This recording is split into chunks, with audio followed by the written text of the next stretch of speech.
Welcome to the Fintech One-on-One podcast, episode number 337. This is your host, Peter Renton, chairman and co-founder of Lendit Fintech.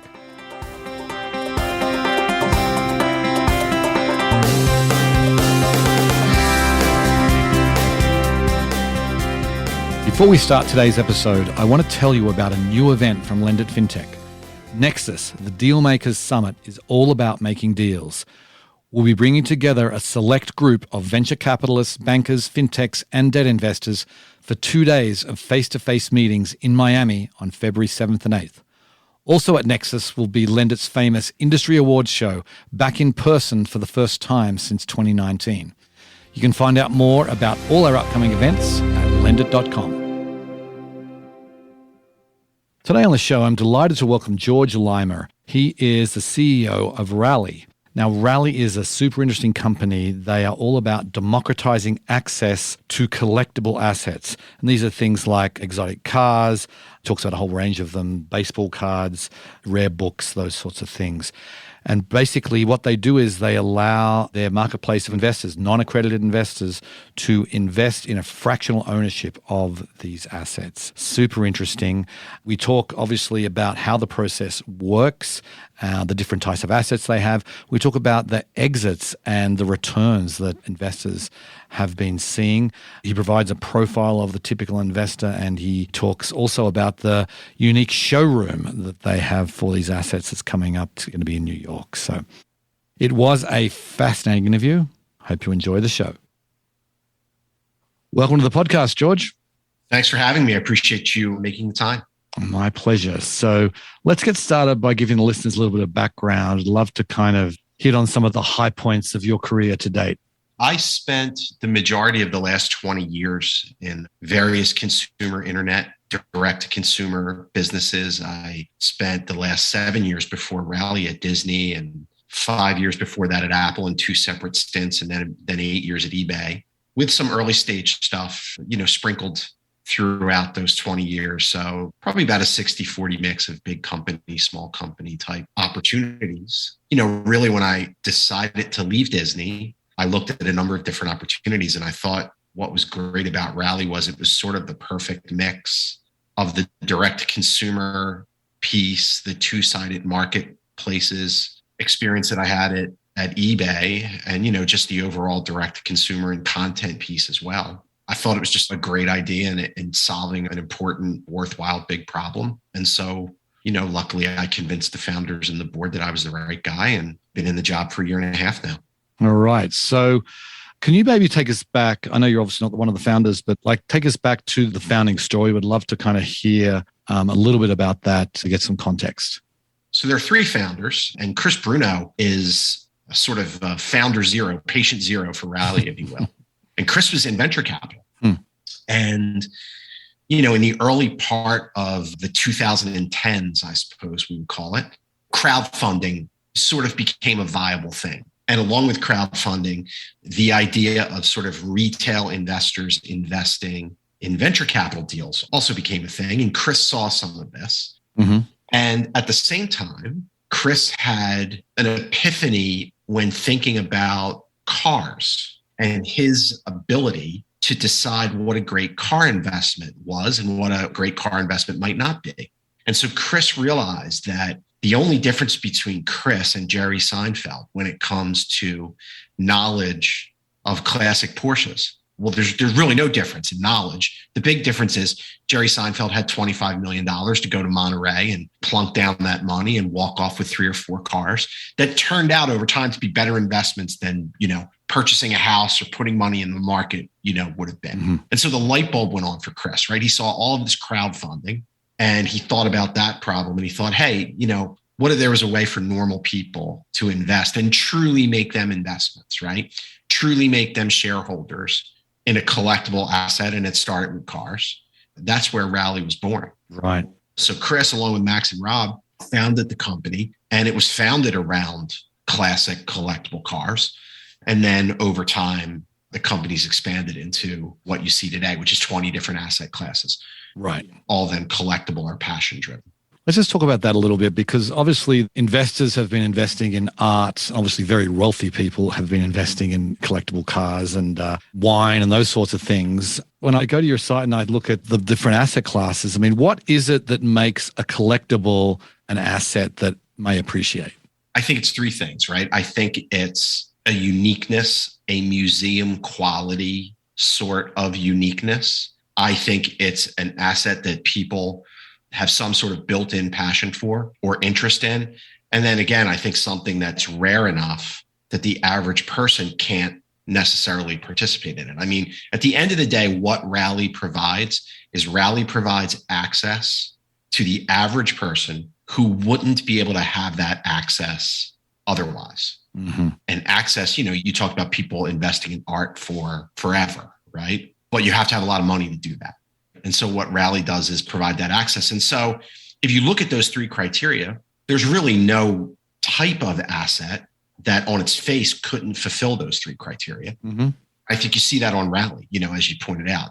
We think our winning formula is the wonderful diversity of the asset categories that we have. Right. And so I think that kind of proves the thesis. Right. And I want to actually just talk about that for a second. I've got your app up on my phone here, and you really do have a pretty interesting, diverse range of assets. So I don't know if you want to go through all 20, but hit on some of the more important ones.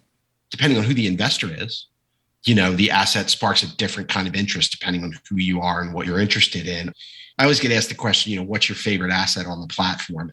We get so many new assets every week or every month that it's always hard to answer that question. But I think they're all important in a certain way. I think, my personal interest and the thing that I love the most are the rare books and the historical documents. I think, holding one of those things in your hand or seeing those things in a room, seeing one of 15 copies of the Declaration of Independence in the room and being in the room with that document, mm-hmm. It sounds a little bit corny, maybe, but there's a power to that. Yeah. And that seems to resonate with folks. But again, I think all the asset classes resonate with someone, which is why they're on the platform.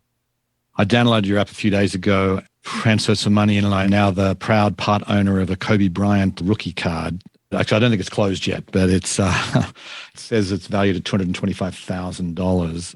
You talked about the founder having an expertise in classic cars. So how do you get the expertise? Do you hire the expertise? Like, it's a different thing to have expertise in rookie NBA players than it is to have expertise in cars, than it is to have expertise in rare books. We do a couple of things, right? So we hire people for sure. And we've built a team that both looks for assets in an outbound sort of way and then also fields inbound requests for people to sell their assets to us. But we've also built this network of advisors in each of these categories. Mm-hmm. I always joke, I'm maybe the only person you'll ever meet that has a dinosaur guy. We have a dinosaur guy. I noticed that. I saw that was on there. Right. So, he's a dinosaur guy and he's an expert. He's a paleontologist. We have a rare book person who's been in a rare book business for, 30 or 40 years, I suppose. And so we've built this expertise on our own. But we also realize that for some assets, they're so specialized that building a network and having those people work with you, in that network is really the way to go, right? Because they've built these years of expertise. And frankly, the people that love these assets, they love working with us because they love getting these assets, into the hands of more and more people. It's as interesting for them to see a group of 5,000 investors take the shares of the Declaration of Independence and be involved in that. It gives them a way to just kind of spread that, to more and more people. So, mm-hmm. So it's a mix of both in-house and out-of-house experts. Right. Got it. I want to just detail how the process works. I mean, we have a pretty sophisticated audience here who understand a lot of the ins and outs of crowdfunding and what have you. But if you could detail how you actually fractionalize this and make it work for investors. It's actually fairly simple to explain. So when we identify an asset, that happens in two ways, right? We get holders of these assets coming to us looking to get liquidity from the asset. And we also identify the asset, whether we find out about it through our network that it's for sale or we see it in an auction or what have you. Once we identify that asset, we secure the rights to offer that asset as a fractional investment from the original asset holder, we go through a process to verify the authenticity of the asset, right? And again, we do that both internally and with external experts. And then once we go through the authentication and we secure the rights to the asset, we securitize the asset. We file the asset with the Securities and Exchange Commission under SEC Regulation A or Regulation A+. Mm-hmm. Those become qualified by the SEC. And once the SEC qualifies that asset, we offer that asset to the investors. There's a certain amount of shares for every asset that we make available. The investors invest in those shares and purchase those shares. Once that investment is full, the asset goes through a short cooling off period, very similar to what you might see for insiders in an IPO or similar. And then the asset trades on our secondary market. The holders of those shares can sell those shares or purchase more shares, or totally new investors can come in and purchase shares from the IPO shareholders. So really the way it works is it's an integrated sort of end-to-end full stack financial market. It goes from qualification to issuance to custody to KYC to trading to settlement, et cetera. Right. And then I noticed when I was going through the Kobe Bryant investment, it came up and said, you guys are partnering with Drive Wealth. And it's interesting. I just had the CEO of Drive Wealth on the podcast like 2 weeks ago. Like, are they providing the fractionalization technology? No, we have a network of broker dealers. As I said, we built this sort of full stack financial, marketplace, if you will, for lack of a better word. Right. We are not a registered broker dealer, but we work with registered broker dealers to effectuate, the movement of the cash and the custody and movement of the securities. And that's what Drive Wealth helps us with. Gotcha. I also was reading about the fact that you have a showroom, I believe, in New York City. Tell us a little bit about that and what are some of the assets that you have there? Sure. Well, technically, we had a showroom and we're about to have a showroom again. So we're between showrooms, if that's a phrase I can coin. We're opening a new showroom on Broadway in Soho in New York City. Mm-hmm. And I'll let the suspense build a little bit for the exact assets that will be in the space. But, we're going to showcase the best of those assets in that space. And it's quite a decent size space.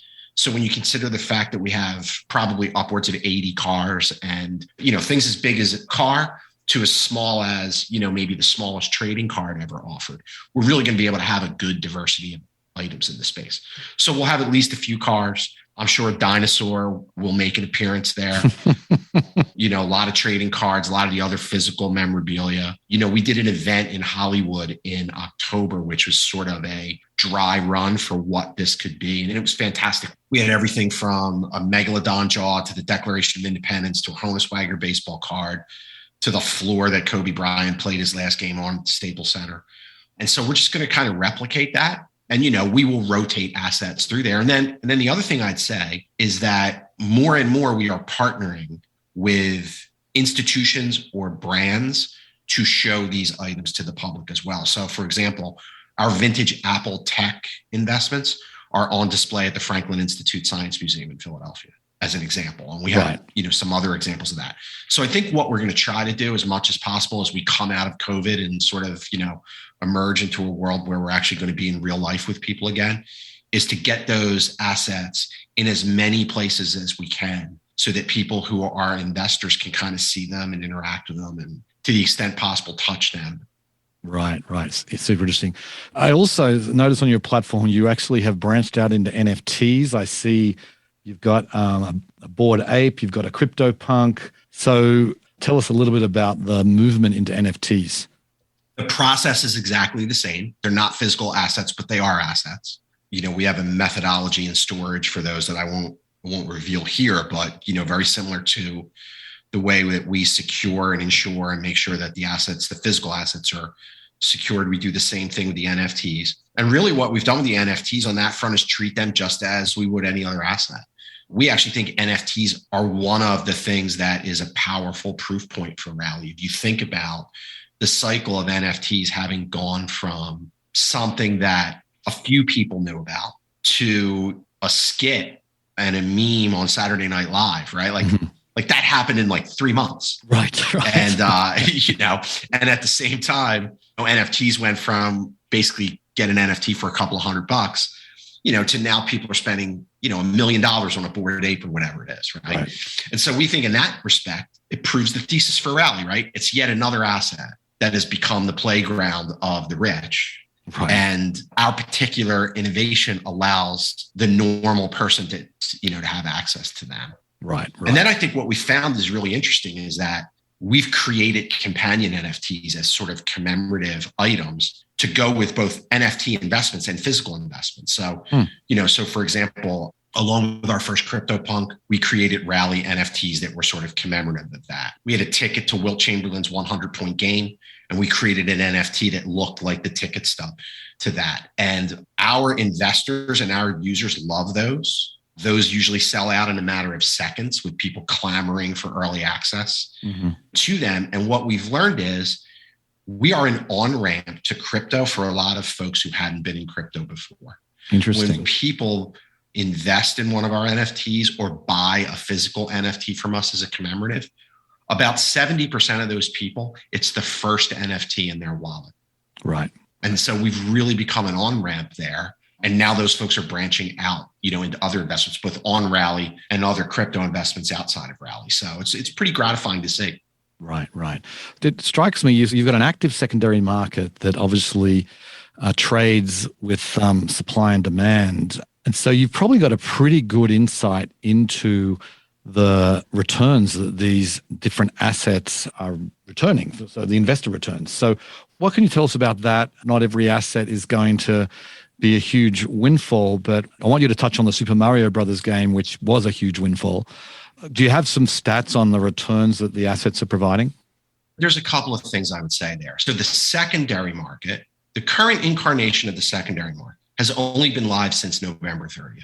Okay. So it's very, very early to draw too many conclusions about the returns in that particular incarnation of the secondary market. And we don't even have all of our assets trading on that secondary market yet. About 120 of our 400 plus assets are trading. So, and as you point out, those assets, both on an asset to asset basis and on a category of asset to category of asset basis, are like any other financial instrument, right? They're all over the map. And, obviously they're more thinly traded than an equity like Tesla or Apple, right? Which means the returns can be a little bit lumpy. So, early, but we think the market is pretty healthy. And if you look at the order books, has good balance on both the buy side and the sell side.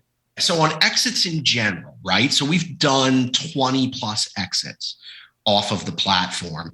And the last I remember looking at this, the average return on those exits was about 41%. And the average time to return was about 80 days, meaning 80 days from IPO to exit. So those are less unsure returns, right? Those are actual concrete cash in people's pockets returns, right? And then, of course, you bring up the Super Mario Brothers game, which was sort of the poster child for the exit, right? And so the Super Mario Brothers game is really interesting. So one of the things I think that Rally has done is Rally has looked at things as assets earlier than others have. And in some cases, often in a very contrarian view, right? So, Rally was the first to fractionalize a set of Pokemon cards. And that was a $125,000 market cap. And everybody thought, me included, by the way, I wasn't the CEO yet. And I thought, well, how's this going to go? And I think it might have been the convincing moment for me when $125,000 worth of investment in a set of Pokemon cards fully subscribed in about a minute and 42 seconds. So I'm pretty sure that convinced me, I think, to take the job. But when you look at Super Mario was first offered on the platform in August of 2020. I think $120,000 market cap. It traded up on the platform. And then, in the spring and summer, video games in general went through a period of pretty rapid appreciation. We got this offer for $2 million. And what we do on the platform is we put the governance in the hands of the shareholders of those assets, right? So we conduct a vote, the shareholders vote. In all cases, we go with what the shareholders vote, yes or no, on a share weighted basis. We do, by the way, have the ability to sort of go against the shareholders if we think there's something that's being done that's, not in their best interest, but our shareholders are smart. And so that became the single, at the time, and I think still is, the single biggest sale of a sealed video game in the history of sealed video games. Hmm. And so that went from a completely nascent asset class that nobody knew anything about. There was $100 and some thousand in August of 2020 to a $2 million exit, 1,000% plus return for anyone who had been in the IPO level. So It was pretty exciting. I want to switch gears a little and talk about the investors who are on your platform. Can you give us, who are these people? I presume you don't have to be accredited. What is the typical investor? You don't have to be accredited. One of the entire advantages of SEC regulation A and A plus, right, is that they don't have to be accredited investors. They look very, very similar to Robinhood investors. In fact, almost down to the day. So our average investor is about 28 years old. The most common age range is between 26 and 35. They're, about 75% male, avid collectors, lots of crossover with crypto, and very much a part of the community type feel that we see more and more in investors of all stripes and investors in pretty much any investment, right? Very opinionated, very smart, do their homework, very willing to make their opinion known to us and to their fellow investors. And I think the way to think about these folks is they may come to the platform because of a passion for a specific asset, but they very quickly turn from someone who is there because, they love trading cards or Birkin bags or watches or whatever it is. And they very quickly turn into an investor and move to thinking about the next category and thinking about it as an investment as opposed to something that they're just passionate about because they love baseball or whatever it is. Do you have any plans to make this available to IRA investors? I couldn't see it when I was on your platform opening up my account, but what's the plan there? We don't have anything specific at this point other than to say that we think as we grow, as we get more and more assets under management, and as we get more and more investors, we think the institutional piece of this is really interesting, right? And people making this a part of their portfolio as a part of their allocation is really, really interesting, right? Sure. So whether we do that through partnership and exactly how we do that is still somewhat up in the air. We are very, very focused on the retail investor side of things, right now, and the direct conversation that we have with them. But I think for sure, at some point in the future and in an indeterminate period of time, making this more of an institutional product than it is today, which is to say some institutional participation will be something we absolutely do. Right. Interesting. Yeah, it makes sense. So then what about equity investors? I was looking at the companies inside your last round. You got some big names. Tell us about some of those names and how did you get them on board?